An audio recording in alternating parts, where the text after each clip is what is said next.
What's good, superstars? Back with another live stream video. You got Superstar Joe, you got Superstar Rob, and you got Superstar Sleepyn Comics in the building. How's it going, Sleepyn? Oh, oh, oh. You've been practicing. He went with the elbow strategy today. Definitely was not expecting that. Thank you so much for being here. Guys, if you're new here, do not forget, become a superstar. Smash the subscribe button down below. Hit the bell notification so you know whenever we go live with great guests like Sleepyn Comics. You can also become a superstar VIP $2.99 a month. Hit the join button under the video. Get one of those stars next to your name. Enter into giveaways. Ways to enter the giveaway. Join the Discord. Make sure you are in our Discord. Go to the utility tab and fill in one of the ways to enter giveaways. Every single month we're doing giveaways, and VIPs get an exclusive star in the universe every single month. So guys, go over to the Discord. But Rob, I think you have another place to send them. Yeah, first of all, we are so happy to have Sleepyn on tonight. We got Sleepyn Comics, guys. Everybody knows Sleepyn Comics. He is a legend in the Veve community. I've definitely, if you have him on Twitter, you got to give him a follow at Sleepyn Comics. And don't forget to also follow his YouTube channel here at Sleepyn Comics. Sleepyn, how you doing? I'm doing well. Thanks for having me on. When was the last time we did this? I can't remember.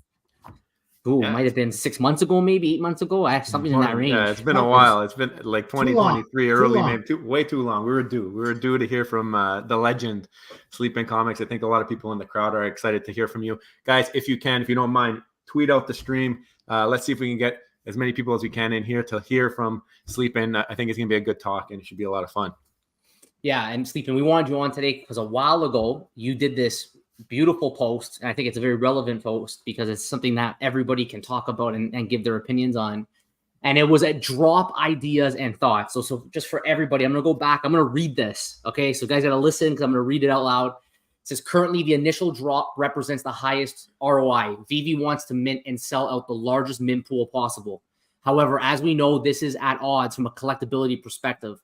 Collectors want small, scarce mint runs. In addition, as Veve has stated, there's a need for excess collectibles at list price, always available for new users.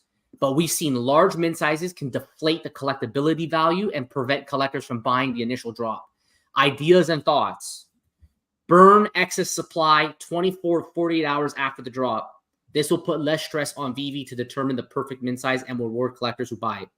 After the initial drop, depending on demand, re-release 6 months after without the FA tag. Smaller but not scarce mint sizes. This will remain in the store for 6 months and have a second mint tag. If the first mint gains traction and high value, the second mint has a great chance of selling out. Veve has another chance at return on investment because the collectible uses the same model. Veve already did this concept with Logo V2.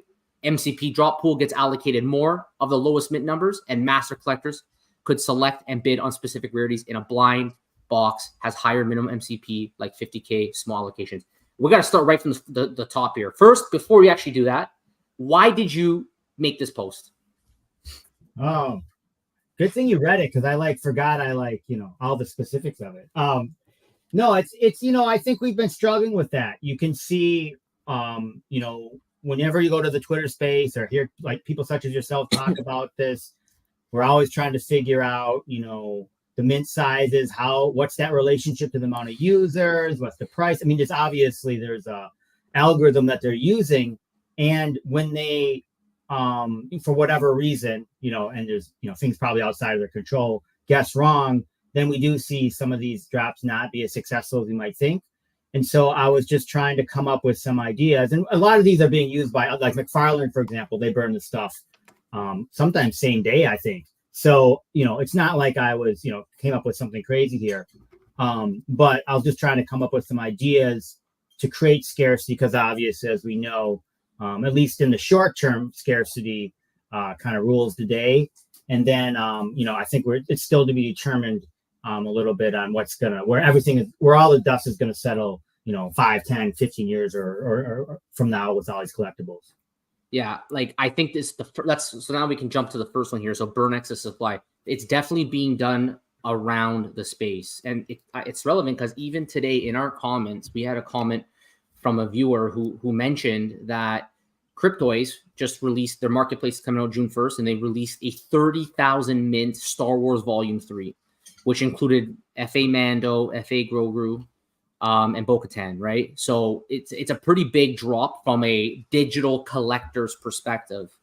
And what they said to us was that, if Veve did a 30,000 mint, we would criticize them for doing so. But I think that what people are missing is that Veve doesn't really have a good history of burning. We know with Cryptoys in their white papers and what they've done recently with their past Star Wars drops, as well as their other ones, they end up putting a high mint size. They let the natural demand buy. So it's high enough that it's not going to sell out. They don't put a mint size to sell out. They just let the natural demand buy so that they have the option then to vault, what they call, which is like a burn. They get rid of all the commons. They vault the rest of them so that you have higher rarities. And then they have items in the app like golden tickets, which now have utility. Because if you have one of those, then you can enter the vault, get higher increased odds at maybe getting one of these rarer collectibles. So this is an example of a slightly different idea where, you have all this stuff remaining in the store. You don't have to leave it there for 2 years. You don't have to leave it there for 1 year. You can then burn it because the natural demand has taken up the supply that they wanted. And then in the future, if there's growth, that can then come. One more thing to add as well. I think in the Veve collectibles world, there's not a lot of like solid utility to draw people in. So there's no guarantees for gamification and there's no guarantees for any extension of utility. So for that reason, scarcity is important because it is a collectible. It's not meant to be a toy. It's a collectible. And I think that's why this burning should actually, I think it's a great idea that you got here, Sleepyn. And I think this should absolutely be implemented on Veve collectibles going forward. That's my rant. Yeah, I think too, part of the reason why maybe they don't do it yet with everything is because of the licensors, and they have certain things, like we see it with the comics, right, where certain comics can be burnt and certain ones haven't been burnt. And then there's other things that they do, this, like even some of the collectibles, certain collectibles are burnt. I don't think we've seen Disney stuff except for if it was like crafting things burnt. But it's a good idea. I think that's the one thing with digital collectibles, like you can burn it and there's like no waste. You're not throwing it in a landfill like 2 million Funko Pops that ended up in the water or whatever happened there, right? But it's something that also gives users a little bit more gamification, because like that's something that people really love. We had Reese on the channel. He was mentioning how the MCP would be like that gamification, but like I think in the digital space, you can have layers and layers of gamification. I really like this idea. This is something I think that we've even mentioned way back when, Rob, on the channel, about like just letting it mint out or leaving it open mint. Like even Disney Pinnacle, they're doing that now, where it's got an open mint, and they let the users buy till a certain point, and then when it's done, it's cut off, and then that's your set mint size. I think that's also another great way to do this similar type of thing, because then you give the demand where it is, and then when it's done, it's done. And that last little bit on Pinnacle is really exciting, because people are like deciding, oh, do I want to get it, or am I going to set them? What's going to happen? So that's the great thing about having multiple projects in the space now. They all can learn and make ideas from each other, and hopefully utilize what they see works, right? No, it's all great points. And, it's interesting because when you think about the physical collectible space, one of the things they must, agonize over is, what type of print run in the world of comics, or if you're making statues, what kind of, run of the statues are you going to do? Some of these more expensive statues that you can buy, they generally do a run of, 500, maybe 1,000 of them max. And they know it's significant if they can sell it out, because of course it becomes create scarcity, and we know that's kind of the name of the game when it comes to collectibles appreciating in value. But I think that, and I think about this as my company too a lot when we talk about it, is you have these different dials that you can turn, and they do different types of things. Obviously the mint size is one, price is another. And then there's things that are outside of your control, like the user base, how many people are going to go for this drop, is this particular brand like Star Wars, super, super popular, all these types of things, right? And the concept of burning frankly, is not possible in the physical world. I guess it is, and I guess maybe they do, because after a certain point, maybe they do just, if they don't sell them, they actually throw them in the sea, or what you said. But you know what I'm saying. And of course, you couldn't report it, although sometimes they attempt to report it, but you couldn't really report it to the users, and they would feel good about it unless you took video of yourself throwing all the stuff in the ocean or something like crazy like that, right? Yeah. But so I think this is what it's exciting in this space, because when you look at some of the things you described as Cryptoys, they're being really innovative with some of that. We're going to probably see all kinds of other different things that we've never even seen. And like you said, gamification. And so it's just the infancy. I know Veve's been around a little bit longer than some of these other projects, and so they might be bound by some of the rules that they've had. But we've seen it where they never did burns. They did the big announcement maybe about a year ago where they said that we're gonna if a comic is in the store for a long time, we're just gonna burn it without notice. I remember it was kind of a big deal, and they've done that. They have burned it, but it's still really as collectors, I guess that's good and whatnot. I just want something consistent that the user base understands. It makes sense. It's reasonable. I think 99% of the people here are reasonable collectors. They love the stuff. If it appreciates in value, that's exciting too. And if there's some sort of kind of pattern that not that you have to always stick to that, but this is kind of like the ongoing pattern that we understand.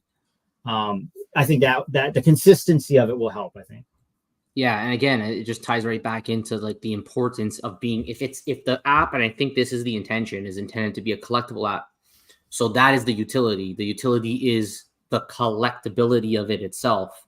I think then you have to value scarcity way up there on how you're going to operate, which is why coming up with some kind of consistent, understanding like Disney Pinnacle, where they're very transparent about it. They say, okay, we're dropping this, and on this date at this time, you can no longer buy it from the store. Kind of like your second point here, right? A time-based model where it's in the store for 6 months, gets cut off, and then let's just say, for example, you do want to re-release second mints, which we've been talking about for a long time. They haven't quite done it. They've only done it in a different variation. You could, since it's digital, re-release a second mint and just take away the FA tag.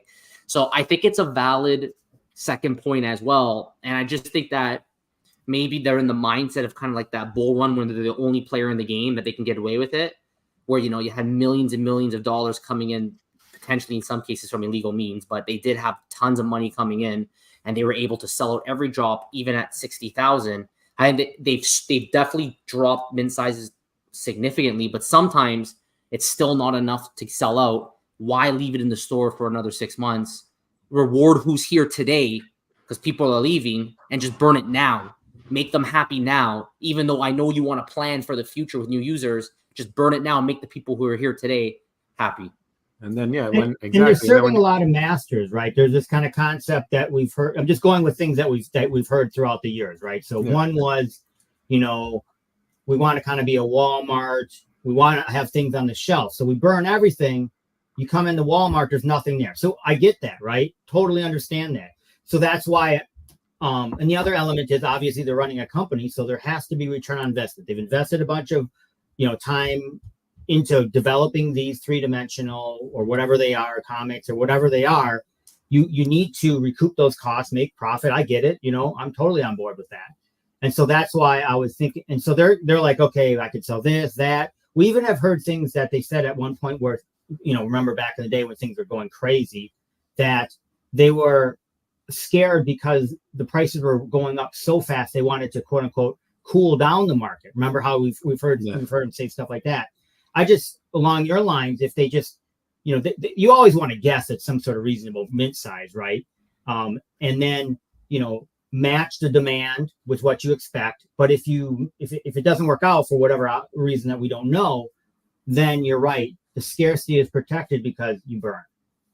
Yeah, I like that second point as well. Maybe it's a combination of both. Maybe you come out the gates, you sell a certain amount, and then you burn off whatever doesn't sell, and then instantaneously second edition opens up, and it's an open edition for X amount of time. This way you always have things in the store for people to come buy. It might be second edition that they're buying, but it might be the only way they can get into that. It also will take away from the marketplace if you did that. So it's obviously a touchy and very unique situation that Veve finds himself in, because they were the first movers. They have a lot of collectibles already on the marketplace.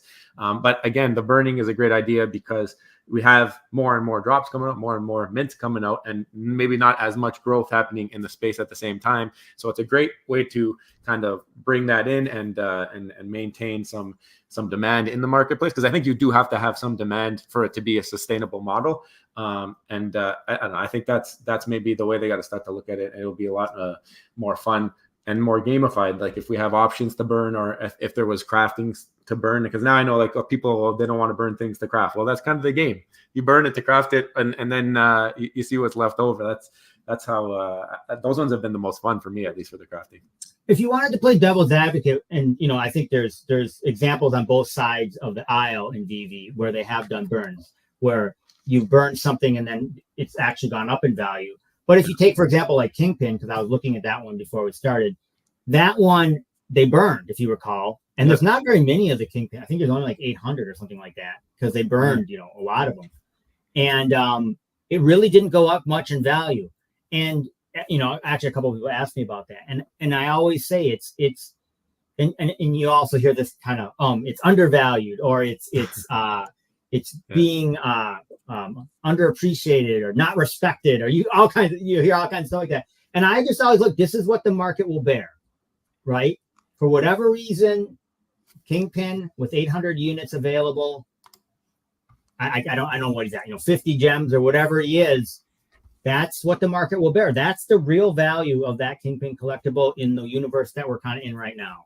And you can extrapolate that off to anything really at this point. So I think what people might have missed on that part of it being disrespected is that the demand ran its course, right? So the demand ran its course, and then you're burnt because it was like kind of like an open mint. Your mint size was higher. When you burn back down, you're just matching now the supply and the demand curve.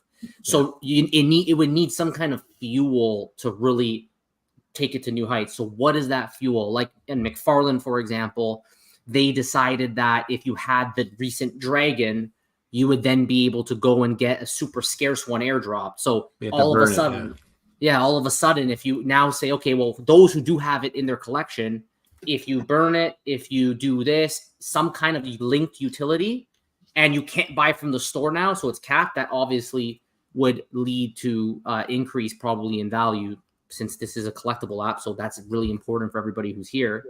I think that there's strategies with the burning, and it's just the supply demand curve with the burn. It just matches the current supply. And then as time goes on, if you just have naturally more collectors coming in who want to buy, that's one way. But I think that utility is that fuel in the now that you can really bring it to new heights.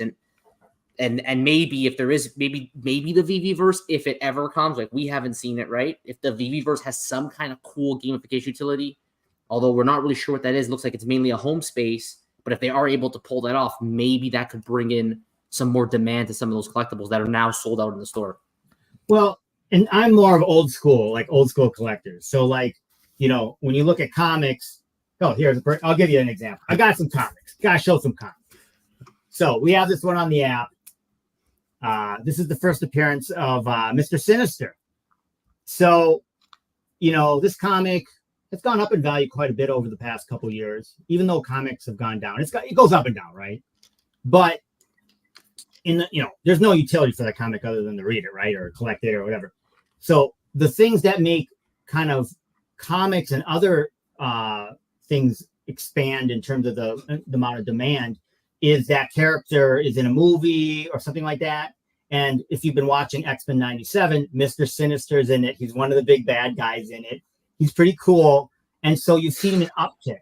So to answer your question in terms of Kingpin, we have the new Daredevil show coming out next year. He's in it. If you watch any of the other Daredevil, it's the same actor. He's really, really good. He's kind of obviously a great bad guy. Can you find 800 people that, think he's a good bad guy like Thanos or whatever it is, and they want to collect it and didn't have it? Maybe. It's more of an old school type mentality towards collecting, that someone really finds that character cool and they want to collect part of their collectibles in their first appearances. It's less of the utility piece. But this is the great thing, I think, that once again comics can't do, is in this world, in the Web3 kind of digital collectible world, they can do them both. You can have this, you can have cool collectibles, you can have, possibilities where movies create demand because the audiences are now attracted to that character. So yeah, it's pretty interesting. But to your point, the amount of supply is not meeting the demand, and that's it. It's just the other kind of 101. The other thing with physical, obviously, that's something that is really sought after is condition, right? We see that all the time. You got the the grading systems for the comics, but also for collectibles now.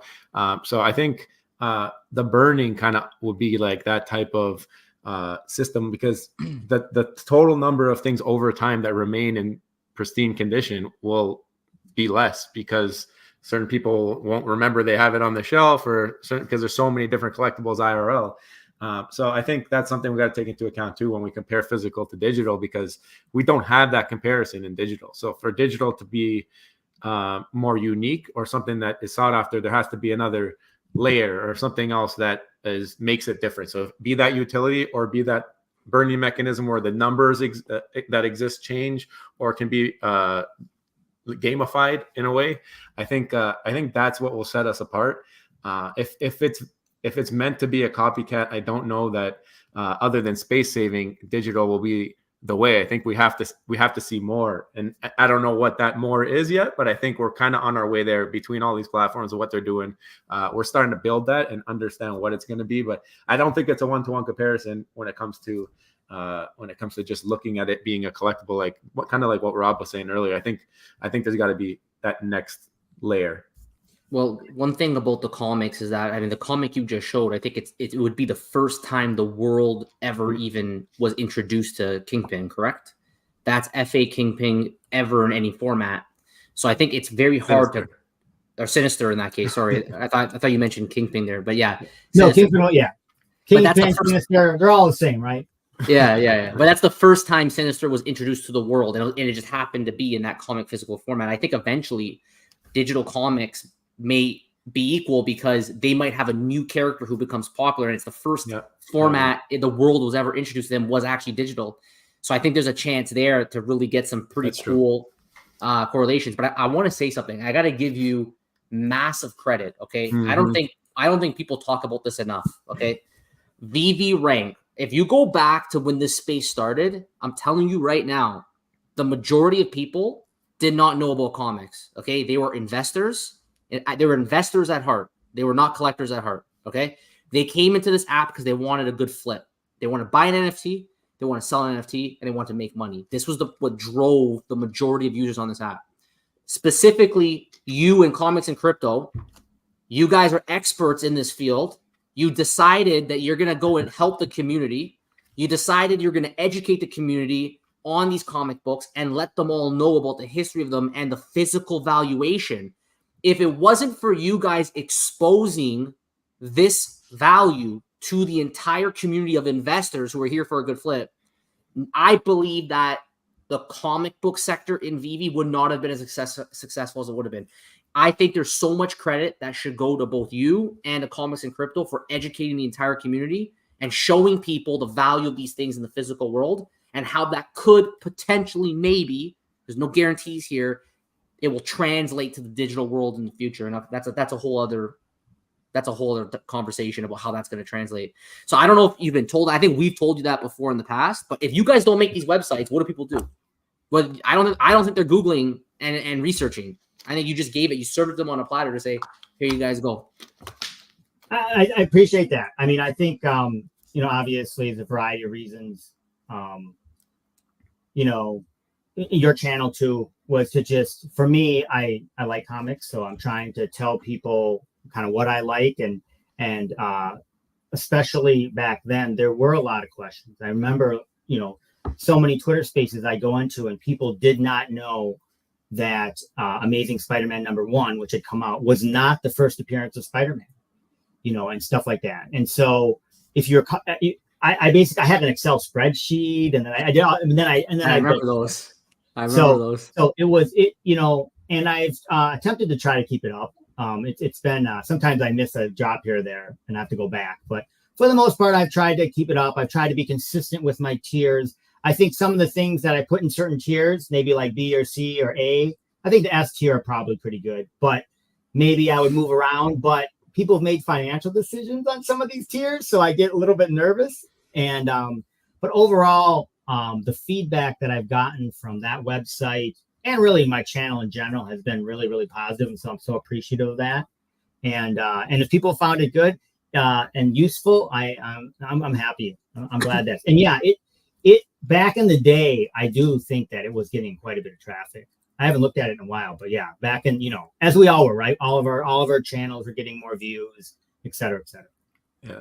So How do you find the introduction of Veve Comics has affected maybe the comic market in general on Veve? Like, what do you think of, like, obviously a lot of people who've been here for a while seeing that huge influx of comics all at once wasn't everybody's favorite thing to see. I know I've seen mixed reactions. People like that they have access to they're using it, I guess, to branch out to get a little bit more users, hopefully, into the comic sector. But at the same time, those who are already here with 60,000 edition runs on the Veve app already, and now we're getting 1,000 mint drops coming over, and not just one drop, like 300 of them all at once. I don't know if you were able to update the site, if you do that for those drops, or just stick to the gold, silver, and bronze, or no, what you're doing. That was a big decision, right? So I'll answer both those questions.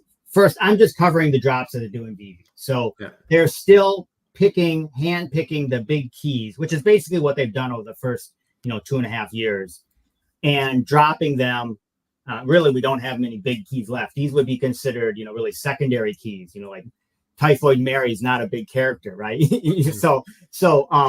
But I'm just going to continue to update the website, and it will be, whatever you want to call it, a ledger or of my thought processes on, some way to rank these comics. In terms of Veve Comics, those are modern comics, they're coming out. And as I've said many times, modern comics, 99.9% of them are not even worth $1 now. I mean, you literally could not get $1 for them. The way that they're sold is they generally pack them up in a run of 10, and they'll sell them for $5 or something like that. So it's like 50 cents a shot or less, right? So most comics are worth less than $1 in the end. And then hopefully, one of them will have a first appearance. There's always first appearances. That's exciting. And in 3 years from now, it'll be worth something, right? But when I say worth something, it's the comic is now worth $25, maybe $50.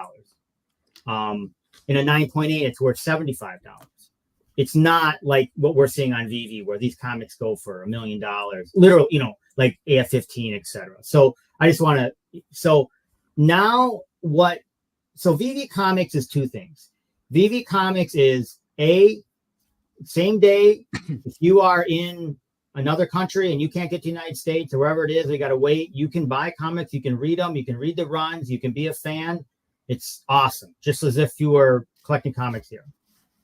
So that's what that is. The other thing is, and I know people got, and I totally understand, a lot of the liquidity was sucked into those initial couple weeks, pulled out of the comics, and so a lot of those prices went down, and we all know that, okay? But if you back up and look at it from a 10,000 foot perspective, the core pieces of the fundamental change in what is happening with comics is right in front of us. And that's that it's going digital. And it's been digital for a long time with Marvel Unlimited, Comic Solid. I mean, you could get all these different things that Marvel has tried. And maybe this is just another thing that Marvel is going to try to make it go digital, and in 2 years it'll blow up and it'll be gone. I don't know. But none of those other ones ever had same day. That's why this is super significant. And none of those other ones had the NFT technology built into it. And it's all the things that we've talked about on all of our channels. I have thousands of comics. It takes up a lot of room. And I'm lucky to have a very large basement to put it all in. Not everybody has that. I have a bunch of insurance on these comics. So if there's a flood or fire, I'll be reimbursed for it, right? Not everybody wants to pay for that insurance. So it's all the things that we've ever talked about. And additionally, I have Marvel Unlimited, because if I want to go read this comic, I don't want to go find it, open it up, have the chance that I tear it in half to read it. I'm just going to read it on Marvel Unlimited on my iPad. Really, took me a little bit to get used to reading it on the iPad, but now I'm used to it. So we can't stop progress.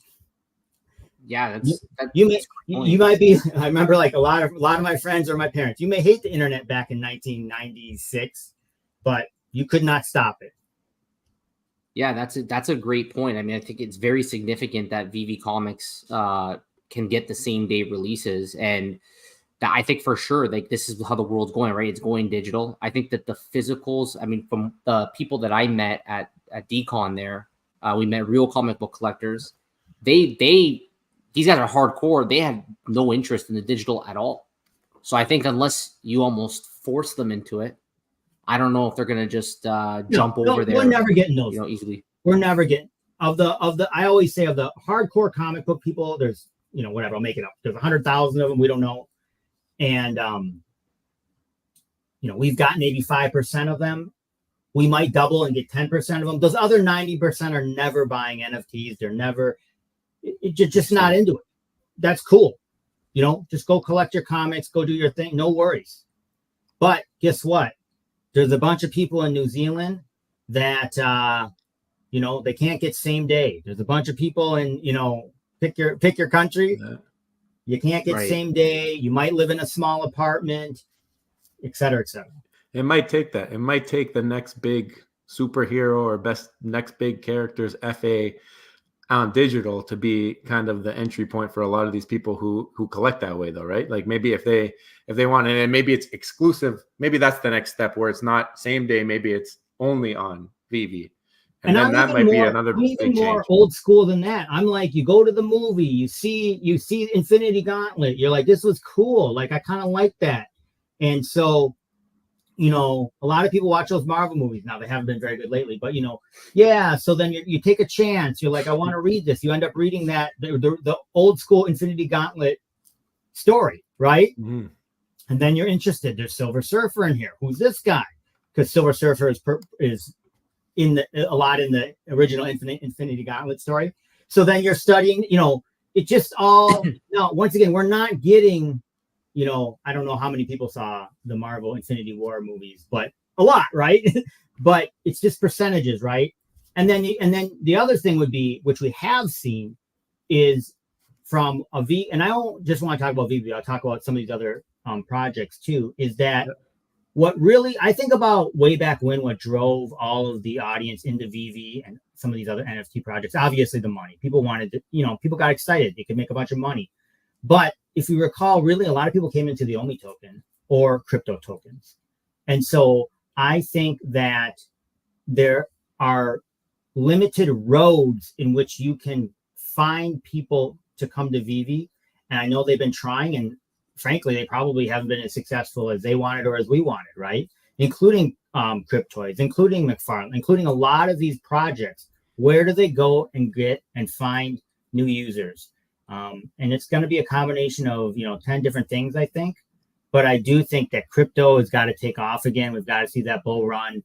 If OMI goes crazy because of whatever reasons, once again, we don't know, or crypto goes and people naturally start looking at other things and they stumble upon Veve. That's kind of what happened in the past too. Maybe it will be something like Blackpink, just another because I try to look at. Okay, so we got a lot of users through OMI, and then we got a lot of users through Golden Moments. And Golden Moments, the key piece there was the Disney fans are just crazy, right? Could you repeat an event like that with like a Blackpink, with like a different, if you get, NFL football, and you see what I'm saying? That could be another way in which you could pull in a bunch of users. They're collecting Blackpink stuff, and then they're like, well, I like Mickey Mouse. That's what you would pray, right? And then I remember watching Will from Cryptoids and other things, is that he's kind of like the game angle for the kids, right? That's kind of their angle. And so if they can pull in that group, and we know that there's kind of cross-pollination happens between these groups. So if you're collecting Marvel comics, you're probably going to go to Candy and look at some of the back haul stuff. If you look at cryptos and you like Mando and whatever, you're gonna maybe jump to Veve and start looking at Stormtroopers. Yeah, that's a great point. Of course, I agree with that completely. I want to just point something out, by the way, what the bringing in new users with this like licensed IP, different types of licensed IP, bringing new users. I have no idea why, but there's IP that I like, especially sports teams. where they release NFTs and for some reason they never give it any utility. So you buy them and then it just goes nowhere. Like you would hope that they would give you like stadium utility or something. So I think with the Blackpink, we are tracking it. We've made a couple of videos on this. We're watching closely. We're very interested to see if we do get new users from Blackpink, because we know that the fans of a lot of these, like, you know, these pop stars are like diehard, right? So they're gonna probably want to collect anything that they release that they put their name behind. We haven't quite seen it yet. We got, it looks like 38 new active wallets today. Actually, it's a leg. It's May 7th, so it's yesterday. So we'll continue to watch this, which is actually still higher. I mean, on average, they usually got like 7, 9, 10, 4. But you're starting to see around that announcement 50, 25, 30, 38. So maybe over the month, it can really pump up. And then that community now gets exposed to the NFTs in an easy way through Veve, pretty safe way in Veve. And just start wetting their feet there. And then maybe that cross-pollination could happen. So I just wanted, you just reminded me of this. So I just wanted to bring it up for everybody watching, just to see the data. The other heavy lift, of course, that Veve has and all Web3 has is it's so new. People don't understand the tech. They don't understand, even if there was utility, they may not understand it unless if it references back to the real world. And so that's an uphill climb, that educational process, on top of the fact that, what good are these things for, right? And so I think the longer that these companies or companies like these Web3 companies exist, and they just gain more credibility just by the fact that there's been more fans in this space, if that makes any sense. Because if you rewind to the script 3 years ago, this space didn't even exist. So there's just no, so like if you love Funko Pops before there were ever Funko Pops and you saw them, yeah, you might think they're cute and whatever, but now there's such an ecosystem built around it, right? And of course, a Funko Pop, there's no utility to it other than you put it on your wall, it looks cool, right? So I think that's what we're waiting for, is this, and it all really has to work together. Is if you haven't been around long enough, which is, it's hard to wait, right? You're just simply not credible enough in a collecting world, because part of collecting is that there's some legacy to it, right? Yeah. So I think that it's all of these things. It's how long has it been around? How scarce is it? Like we were talking about, is there utility? I mean, to knock it out of the park for the Blackpink stuff, of course, is if they come out and they're, I think my guess is it looks like from the video, there's going to be a statue for each of the women. They're probably going to look great and dance or something, whatever. And you get the set, and that's great and fun and dandy. And that'll be cool. And people will collect it. But, you put them together and then you sing some of the songs. Okay, that's really cool. Now you're kind of getting there, right? You're getting there. But to your point, is if it gets you tickets to a concert, or it gets you ability to download one of their new songs or something, it's over, right? Now it's really talking, because there's that link that you're talking about. I think that's exactly it. I think it's kind of a combination of what you both said there. I don't think we're going to see that Swan event like we did with Disney initially on Veve, just because it was a different time. Like, we were on our way up in the crypto market. It was the only platform around. It was the first time we were seeing this technology in the world. So you had a lot of people looking for firsts and all that stuff that was happening, right? I think the next time that it comes through, and we've said this a bunch of times on the channel recently, is like what you just said there, when it starts to impact people's real life. Like, this is what this technology is meant to be. It's not meant to just make money. It's meant to, if I own this, I can now buy the Blackpink's new shirt that's only available if I buy it through here, because fandoms are crazy. You go to a concert for one of these bands, those shirts are off the things before the second song starts. Like, they're spending $50 on a t-shirt. I mean, if it was only available through this one medium, people might be like, I need this just in case if they drop another one, and I'm really into Blackpink, and while I'm here, let me look around, like you said. But maybe it's going to be a combination of the different platforms all doing certain individual. Maybe Pinnacle is going to have a pin that you can only trade this digital pin for a physical pin at the parks, and that's going to bring people into the space and say, what's this NFT stuff about? Then they're going to start to look around and do that. So I do think the next wave is a cross-pollination wave. I like that word, by the way. It's a cross-pollination wave. mixed in with some utility, some fertilizer that gets it going, you know. And I think that's the way we see the next leg up. I don't think that it will repeat exactly how it repeated before, but I do think that what we're seeing is the building of how that next wave is going to build. I think we're just watching it kind of play out in slow motion. But they're learning lessons, right? Yeah. And I think, you know, I think of companies that I've been a part of where, you know, you try stuff that you think is going to work and it doesn't. And of course you wish you didn't do that, but then you learn from that, you try something else that works, and then obviously try to repeat more of that, right? I do think that, you know, we've been as a community, and I know you guys have it said, you know, what is this next level utility that you're talking about? And it can't be just airdrops. I mean, those are cool and fun and obviously not very expensive from the perspective of the store of the company, but there's got to be this other link, and when you can do that right, it creates super value. And obviously, if there's any scarcity to that, the demand goes through the roof, and then we know what happens. Yeah. Speaking of learning, I want to get through the rest of this thread, which focuses mainly on the Master Collector Program and MCP. So we talked a lot about the MCP pool here. It says MCP drop pool gets allocated more, not all of the lowest mid numbers. That's a great idea, because as of now, I feel like the MCP, the way it is sort of ineffective.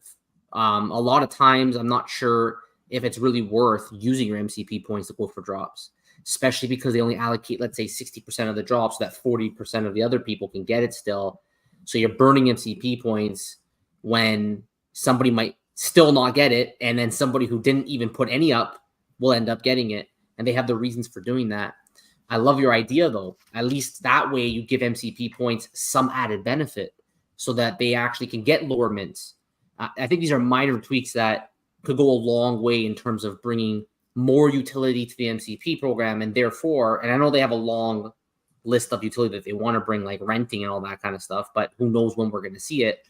But in the meantime, if they could pull that off, I think people are going to want to hold more instead of, let's say, selling out, because MCP can get them now lower mints, which are typically a little bit more valuable in the secondary market. So I don't know if you want to add to that. No, for sure. I also, 100%. I just new ideas, right? And I'm sure they've got 10 other ideas. They probably have meetings where they have 500 ideas, right? My take on the MCP in general is that it's in its infancy. We're just getting going. And I mean, really, like, what's it? We only started being able to use our MCP points, 2-3 months ago, right? Something like that. So obviously they're going to tweak it. It's probably good that they don't go too crazy with it. And maybe we'll see these tweaks happen season by season, which is probably slower than people want. But I've said from the beginning, and I know you guys have too, because I've watched your videos, is that the MCP is so intriguing. It obviously could be bad, but I have always believed that they want it to be valuable, and they will just continue to tweak it till it is super valuable. And they obviously control. That's one of the things they completely control, right? It seems like the MCP and how they allocate it and how they use it. And so I think the best is yet to come for MCP. And that's just my personal opinion on it. Yeah, I mean, MCP, like OG saying in the chat there, you don't lose it if you don't win in the MCP section, but if you do win there and then someone else wins without anything, I think that's kind of more where Rob was going with it. It's the same thing that you're ending up with at the end, and one of you spent and one of you didn't. But it gives you better odds, I guess, if it's a 60-40, depending on how many people or how many you bid. You kind of take the odds into your hands depending on how many MCP points you bid. But yeah, I mean, right now the drops, most of them are staying, like, depending on what it is. If it's a super scarce drop, maybe it'll go above retail, might be worth it, like we saw Wolverine. But there's other ones that, like, what's the point of using it? So it's good that they're kind of trying it out now when there's maybe not as much demand, because they can kind of tweak and tinker and do what they got to do with it. And I do think there are layers that they could add, like that will make it more valuable. Maybe you add in the burning, like you mentioned earlier, burn this for X amount of points, and then it kind of accelerates you to getting points to do something that maybe you want to go for a certain mint number if they do introduce that. There's all these different types of features. And yeah, Rob's got that old Medium article pulled up there where they had a bunch of different ideas, which were awesome. And one of the reasons that we really loved the platform when we first started collecting on it was because of this article. So if they can get anywhere close to this, I think it'll be great. Yeah, I agree as well, for sure. If they can, like, if you look at this list here, there was extended AR features. I don't know what that means, but it sounds pretty cool. Burn collectibles for points. I mean, it lets people get some kind of burning mechanism as long as the MCP points are also valuable as well. People might be incentivized to burn. Renting, that was a big topic for a long time. Renting collectibles and how that can work. But someone's probably only going to rent it if they can do something with it. And AR, though, is something. Sometimes I've been in places that I wanted to just rent a quick collectible to take a photo, but the more layers you can give, obviously, the more chances at renting. But I think your idea, the renting only comes into play if there's this utility that you guys are talking about that has extreme value outside of Veve. So in other words, it's the we all knew all the ideas we had, right? You had a Walt, and then you get free tickets in any of the park. You have, all these crazy ideas that we used to talk about, right? You have a lightsaber, and then you can do, all these ideas. But if whatever of these NFTs ends up having that type of utility, and then they have this mechanism in which you can rent, I think that will be a real thing. I think people will say, whatever it might be, I want to go to this big Lamborghini event, and if you have an NFT, you can get in, and if you don't, you need a ticket. I'm going to rent one and see what I can get in or something like that. Yeah, I don't. And the other thing that I would say is I don't think it's the price points are interesting too. Like to rent it, I'll just make some stuff up. So if your renting costs were $100 minimum. Yeah, that's pretty rough. I don't know if I'm renting the thing for $100, but if they're renting, with a minimum of one gem, well, maybe, I'll just pay the gem and get the, you see what I'm saying? So I think price point is interesting there too. Yeah, I absolutely agree. Like when that example I gave you, I'm not renting it unless it's like 50 cents or something like that, right? I'm not going to. But still, if you have enough people that are willing to pay you 50 cents, it adds up over time. And that's it is interesting if you were to own, say, for example, like 400 Walks and you're renting them and you get free tickets and it's $10. So you'd be making X dollars a day. If you could rent 400, you see what I'm saying? I guess maybe it gets a little bit more intriguing at $4,000 a day or whatever it might be. Right. Even scarcity sometimes in this space. I know a lot of people aren't familiar with it, but this platform. But scarcity sometimes plays a hand too. Like if you look at some of the Top Shot stuff that's happening, they have their own platforms built out on Flow where now it's maybe if it's not renting, you can like take out actual physical loan on the collectible that they have. So there's like LeBron James moments that people put up on I think it's Floaty. Floaty is the website there, and you can put up a moment. They hold it in custody, and then they give you a loan for it or whatever, and then you pay it back, or they keep your collect that type of thing. So it's like actually becoming crazy because like imagine doing that with like a physical card, like get your AF-15 behind you. Imagine you're able to say like, okay, you hold this, I take the money. And then when I pay it back, you give it back. Like that type of thing in real life is not really too common. So the fact that that's already being built out over there on Flow with Top Shot, I think could be something that we start to see in other platforms if the space does start to gain favor again and popularity, right? For sure. It's just so tough to wait. I think, I know you guys track it better than I do, but it feels like we have basically the same amount of users for the past year, literally. Yep. And, waxes and wanes. So some month might be a little bit less, and some months might be an exciting drop and a little bit more. But once again, I try to look at things from a wider lens, and it doesn't seem like if you take whatever chunk you take, like 6 months, it doesn't seem like we have that many more users yet. And so that's the continual question is that going to come? Is that going to come? We don't know. For me, I just try to I'm here because I've met a lot of fun people. I do enjoy collecting the collectibles. I like the comics. So I'm just going to see where it takes us. Yeah, I think in your case, for sure, you're a lover of comics for sure. And absolutely, there's no reason why not to. I think one thing though about the speculation that over the years, like thinking about all the speculation, like it was pretty wild. Like some of the speculations that we've heard are like, whoa, like they're just like totally, from left field and a little bit unrealistic. I think that I am extremely impressed though with Veve's relationship with Disney and Marvel. The fact that they come in the booth with them at DCon and Comic Con, I think is an example of that. I think that probably the way this thing works, and I don't know, I'm not an expert in terms of licensing and how it works. I think Veve, in terms of return on investment, they also have to get a return on investment on their licensing fees. I don't think it's as simple as just the building the collectible itself. They probably pay, some amount to Disney and to Marvel to even be allowed to do these drops. And it could be from like, a group of collectibles or each per collectible. But I am super impressed that relationship then evolves, because part of the deal is likely that they have to work with Disney so that they do it justice. But it evolved into actually coming with them in Comic-Con and coming in with them and being that intimate with them. And I think I've been really impressed with that. And I think that is something that helps Veve stand out in terms of how like there's place in the space. And I think the speculation was fueled with that relationship that like, oh, well, now like Disney is going to like go and like just give like these 3,500 waltz or whatever it is, like access now, like free access to the parks. I think that's when it really begins stretching. And I think because people see that relationship, but I think it's still that kind of relationship, right? And that was that was the own fault of the community getting crazy. I feel like. Yeah. You know what I mean? We and it's fun. I mean, there's nothing wrong, I think, with having fun, right? I got this Darth Vader, and now George Lucas is gonna come visit me next week. I mean, whatever. It's it's fun, right? We're trying. Yeah. But it is, one of the. I only say this because and most people know that. So my company is a VC-backed company, and so I kind of think in that mode. And I've been an entrepreneur all my life.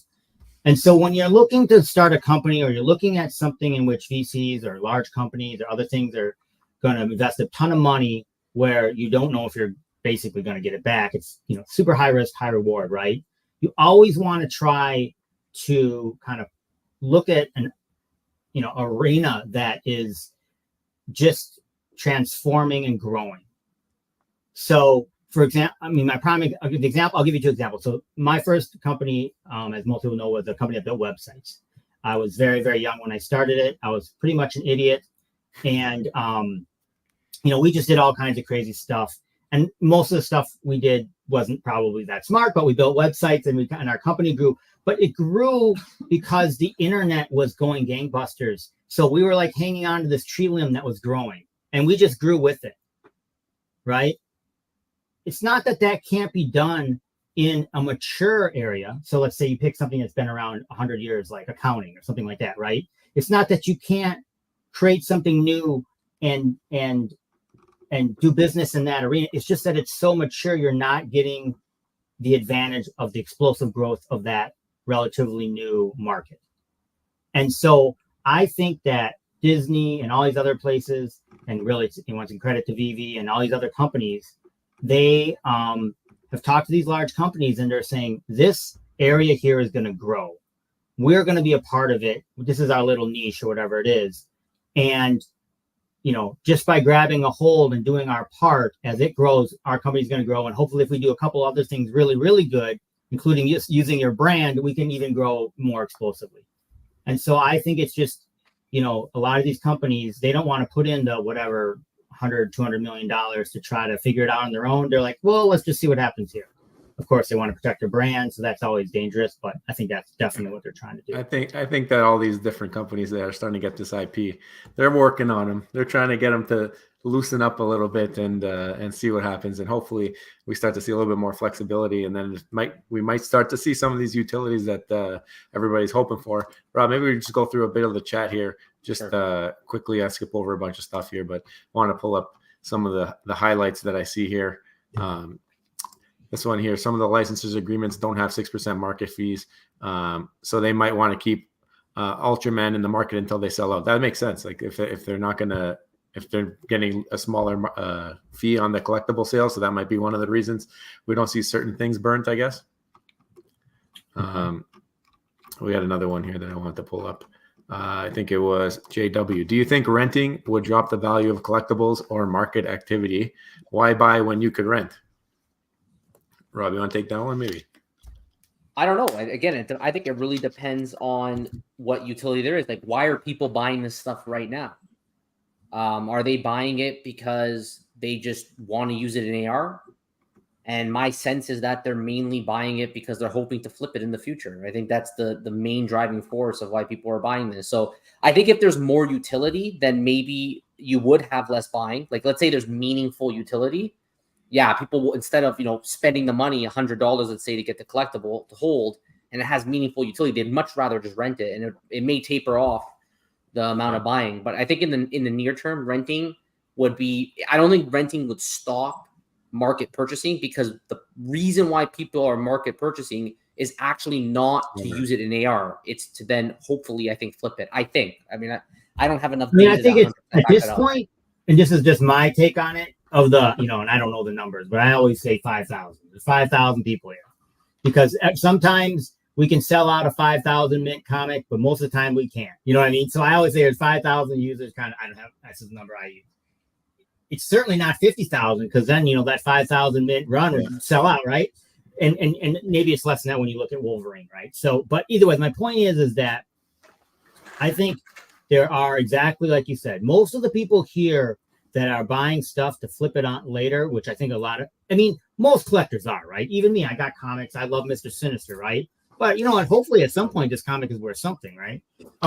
That's the nature of collecting. But I do think that there are people here that buy the Mighties for 13, gems or less, because sometimes they go on to retail, and there's like, these are cool little things. It's just like a Funko Pop, right? I got some Funko Pops over here. I really don't think they're ever going to be worth anything.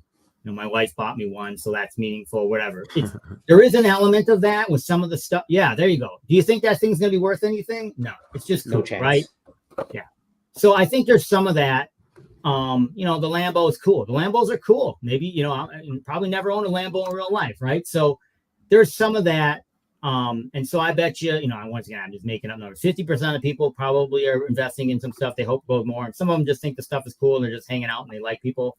And then there is probably 50% are like, hey, I'm buying, 5,000 stormtroopers because I think I can make some money off of it.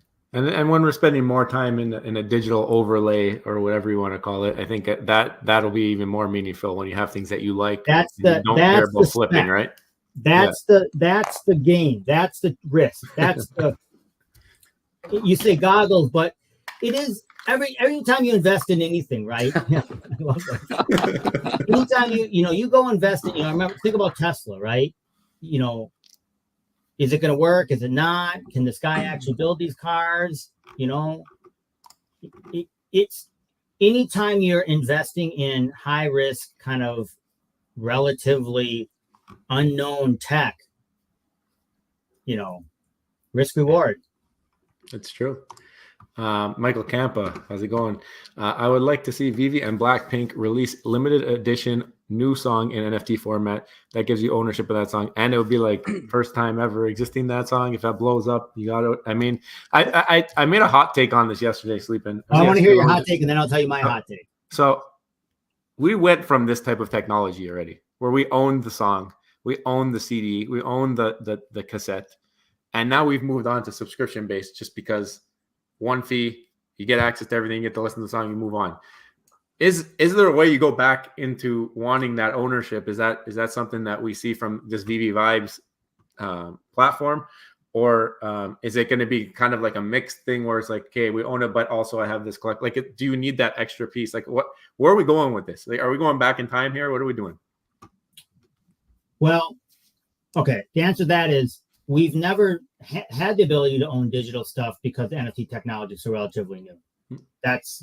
It's a weird state, but I'll go back to your kind of state of mind type of scenario. Of course, I think most people at their heart want to own the thing. I think they do, and there's something cool about having, like I always say, Star Wars. I bought the Star Wars trilogy like 14 times. I bought it on VHS. Then I bought it on the deluxe version on VHS. Then I bought the Blu-ray. Then I bought the DVD. You know what I mean? And I owned them. I had them on my shelf, you know. So I think there's some elements to that if it's available, now once again, maybe not everybody, but there's going to be a segment of society, and I don't know. So you guys said you're in sports, right? You're into hockey. You guys are in Canada. You're into hockey. You're into what's your thing? You'll love it if you had some extra money. What's your sport? Yeah, I think hockey's the way to go here. Yeah. Okay, so what's your team? Well, we Joe and I are at odds with this one, but for me, it's the Toronto Maple Leafs. I'm from the city. Who's your guy? Who's your player? Oh, we're a very bad team right now, but I mean, just think, right? Even let's say for Rob, probably Austin. I'm gonna say no, something. it's not. It's Nylander. Nylander's my boy. Okay. So like the stupid, because I'm like an idiot. I don't. Sadly, I live in Minnesota too. It's just like embarrassing. But like Wayne Gretzky, right? Is he still a big guy in Canada or no? Yeah, absolutely. So to get a signed card from that guy, you're not turning that down, right? His rookie card. I mean, hell, it doesn't even have to be. His rookie card's worth a lot of money. Signed it by him, you take it, right?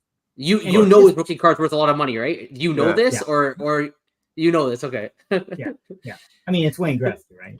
Yeah.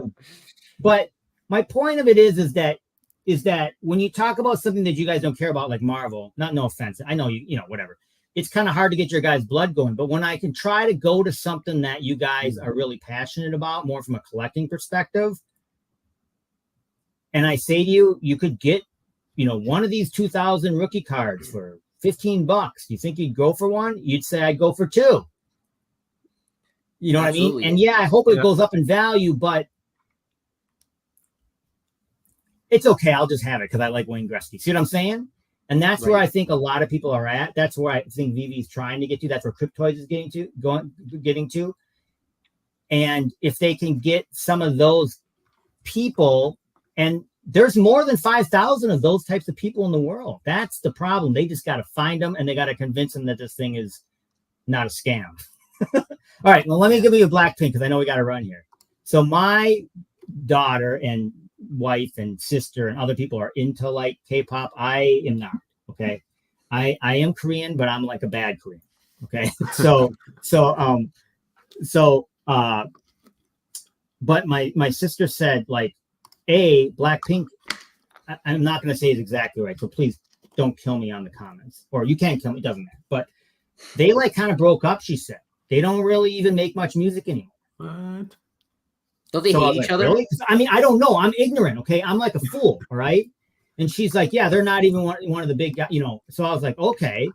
And then she said that they kind of individually do their own thing now. And then they signed a new deal with this YG Entertainment company that if they do something as Blackpink, they got to do it to them.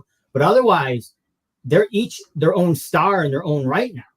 You know what I mean? It's like Justin Timberlake and NSYNC, right? Yeah. And so I was like, once again, I'm a fool, right? Now it's still obviously a huge group, and I think their stuff is going to be valuable. But the only reason why I thought of this is because I'll go to what Michael Campa said, which is if they come out with a new song, which I don't think they have in like a year or two, and they put it on Veve, that's going to be huge. Yeah. And now this is just my business hat. Why would you do that? You're going to sell 5,000 of them for $50 when you could take your song and put it on wherever and make like $1 billion or whatever they normally make. I mean, I have no clue how much they could make if they put their song. I don't even know where they put their song. I don't know anything about music, but you know what I mean? But I'm pretty sure that if they go through the normal mechanisms, it's not going to make, $200,000 or whatever. You know what I mean? It's going to make $500 million or whatever. So I don't know if they would do something like that. That's just my business hat on. But could they do something fun? I think they will. Yeah, that's a great point, and I agree with you completely on that. Like, why would they in this sense? But going back to those sports thing, I did buy a Toronto Maple Leaf NFT. Okay, and I went to the game and I saw my NFT on the screen, and I had zero utility. I'm like, at least let me get 10% off a hot dog. What's the point of this? And then on the Jumbotron, I saw it. I was looking at my NFT. I'm like, there's my NFT. I can see it. It was Carlton the Bear in St. Patrick's gear. And I'm like, what? I'm at the St. Patrick's game. And they put it up, but they gave zero utility. It was meaningless. There was only 750 of them. Anyways, this is your point. This industry is in such its infancy. It has not yet figured out the value triggers. Now, and I'm such an old school guy. I always call it value, right? The term that I should be using in the Web3 world is utility. But whatever you want to call the damn thing, they have not figured out the consistent triggers across the NFT industry and across that make people tick. And once they figure those things out, and then it's just embedded into it in terms of what's going to happen, then it'll take off. So in other words, credit cards, right? I remember when credit cards did not have any points. You know how you get points for doing stuff? There's all kinds of crazy goodies you get for a credit card. You know what I mean? Once that kind of got in, it made sense to use your credit card, right? Well, other than if you need the credit. But you know, my point is that that's just understood industry-wide now. You couldn't create a credit card and be like, I'm not doing any points for the money or whatever. You know what I mean? NFTs have got to get there, and I don't know what it is, but you're right, Rob, is as soon as there's an... That's why they run you. That thing is awesome, dude. I don't care that you lost money. I would buy that thing. That thing is awesome. I bought it. I'm thinking, okay, they did an airdrop if you had all 4 of them. And, but I'm still mad that I saw this on that Jumbotron. I knew I have it in my wallet. This is real Web3. I had it in my wallet, but there was nothing I could do with it. Yeah. We got another question. This one's for Sleepyn. Maybe after this, we'll call it a show here. But question for Sleepyn. I've been collecting variant comic covers from Scotty Young. Do you have a favorite list of variant cover artists? I like a lot of artists, but the one I always talk about, and a lot of people know, is Clayton Crane. He's and we have a couple of his covers on the app. I'm trying to think of one. So one that's recently The Rise of Kylo Ren, cover A, the common is Clayton Crane cover. So that's one of my favorite artists. I have a ton of. If you go to my Twitter and you look at the top of my Twitter banner, those are all Clayton Crane covers. Oh, cool. Rob, you have his Twitter up on you or no? Yeah. Well, I have Sleepins. Yeah. Yeah. Go to my Twitter. Let me pull you up here. See all those? Those are all Clayton Crane covers on top. Yeah. Right here. Yeah. Yeah. Nice. Oh, very cool. So see the Venom one with the Infinity Gauntlet. Yeah. It's the 4th one. It's on the it's next to the Ultimate Fallout 4. It's Venom with the Infinity Gauntlet. Mm-hmm. If you look behind me, I have a statue of that cover. I'll move my head. See that statue behind me? Yeah. Oh, wow. That is a statue of that cover. Wow. Very cool. Nice. Yeah. I've seen that statue behind you. I didn't realize you had the comic. I didn't even know there was a comic. That cover is very popular. So this guy did a custom statue. There's only 40 of those statues. Wow. Nice. That's limited. All right. I think we're going to close up soon. I did see one thing that caught my eye from Tucson saying, are those Pudgy Penguins they sold a few months ago worth anything? Currently the floor is 12.9 ETH at the time. 12.9 ETH is the current floor for that. Blackpink is bigger than Taylor Swift. I don't know about that, but I'll stay in my lane. I'm staying out of that one. Yeah, we're going to stay out of that one. And then, guys, thank you so much for joining us today. I just want to close out. Just going back to Sleepyn Comics, obviously, thank you, Sleepyn, so much for joining us. We obviously love everything you've done for the community. So much credit, I think, goes to you personally in terms of what you've done for this community, educating this community on comics with your passion. You brought your passion, and then you actually shared your passion with everybody, and you taught everybody about comics and about just collecting in general. So I think everybody has to commend you. And we're going to give you a standing O, as we always do. Let's do it, Joe. Let's do it, Joe. All right. So, again, guys, make sure you give Sleepyn a follow. And before you go, if you haven't already, don't forget, become a superstar, smash the subscribe button, join the super fam, and hit the bell notification button to get every single video every single day. We do not miss. All right. We are here for you every single day. And we have sometimes great, amazing guests like Sleepyn Comics joining us. And also thank you to our VIPs, guys. Thank you so much. Anyways, take care. See you next one. Bye-bye. Love you. Bye. Bye.